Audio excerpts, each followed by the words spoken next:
Hey, hold on. Let me stop smiling, everybody. Hey, all right. So today, pulling my motor out. That's literally what I'm doing. Let me start from the beginning of how I did this process and catch you up to date where I'm at now, how I'm pulling my motor out. All right. So first thing I did, I moved my car, got it parked straight, and then before I did anything, I made sure my headlights and shit still worked. They did. I turned the car on, let it run for a few seconds, verified that the motor still ran, and all that shit before pulling it out. So then I parked it, disconnected the battery, then I lifted it up, had it on jack stands, crawled underneath, and I started with taking out my exhaust manifold bolts on the bottom side down there. Started doing that. And then I labeled everything in bags. So you're gonna disconnect your starter bolts, and then you got a little 1.5 inch bolt, a nut right there that connects onto the passenger side. That little U thing, it's this sits in like this, holding the starter up like this, like that, and then that half goes right there on that side. I thought I was gonna have to disconnect this, take this off so I could do some other shit. Ended up I didn't need to.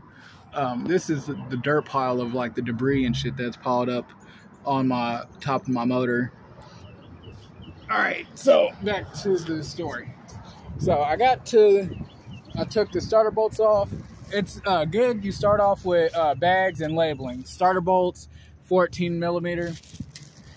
Exhaust manifold. These are the little nuts that hold them on. 9/16. My torque converter bolts, 9/16. Transmission bolts, 9/16. And then my hood bolts, they're 13. Took my hood off. So while I was underneath the car, I grabbed the two bolts that were down here on the transmission, right down there. There's two right there. Then I believe there is one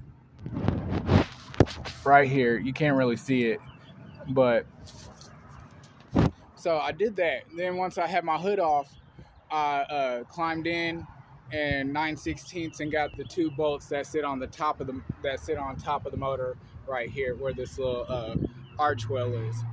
So then at that point, I went through started taking off. I grabbed my AC compressor, disconnected the lines, labeled them. This goes to horn looking thing. It goes right there, part of my brake booster. Labeled my wire harness for the driver's side, AC compressor, the ground wire, it goes right there.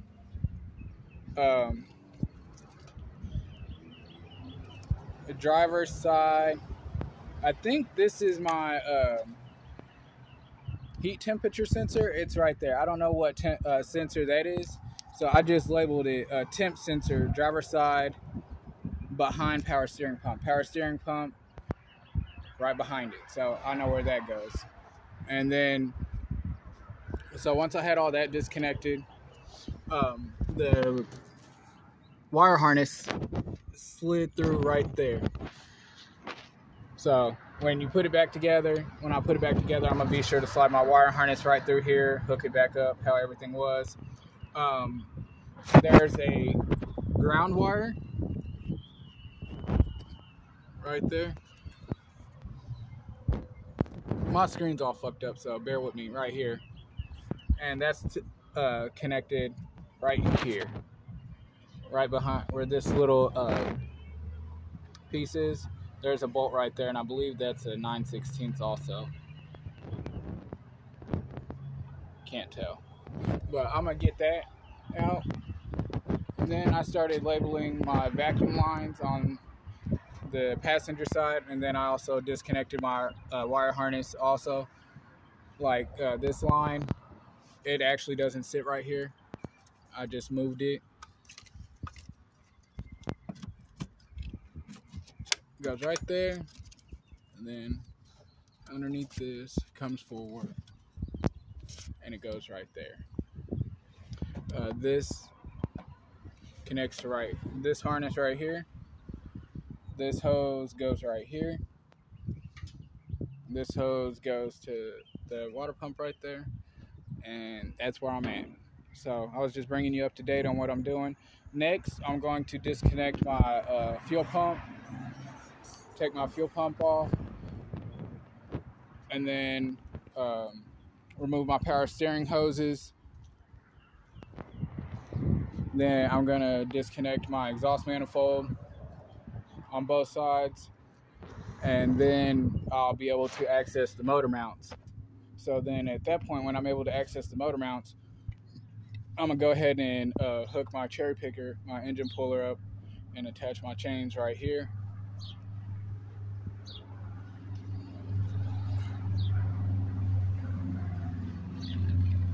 And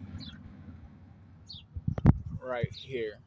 And she'll be ready to come out. That's where I'm at. I also have to disconnect my kickdown cable from my carburetor. My kickdown cable, yeah, that's all I got to disconnect from my carburetor, and then I'll be ready to pull her out. And it's about 1:30, I'm guesstimating. I started this at about 9 o'clock, 10, been playing with my daughter off and on. So I made pretty good progress. If I wrap it up for the day, I'll be happy. But I'm pretty much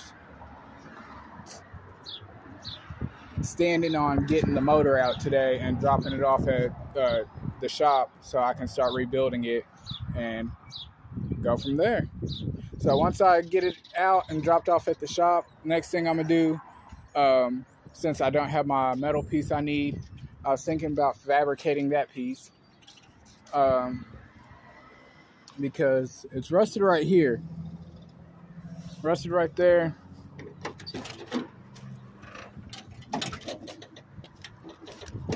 and rusted all through there.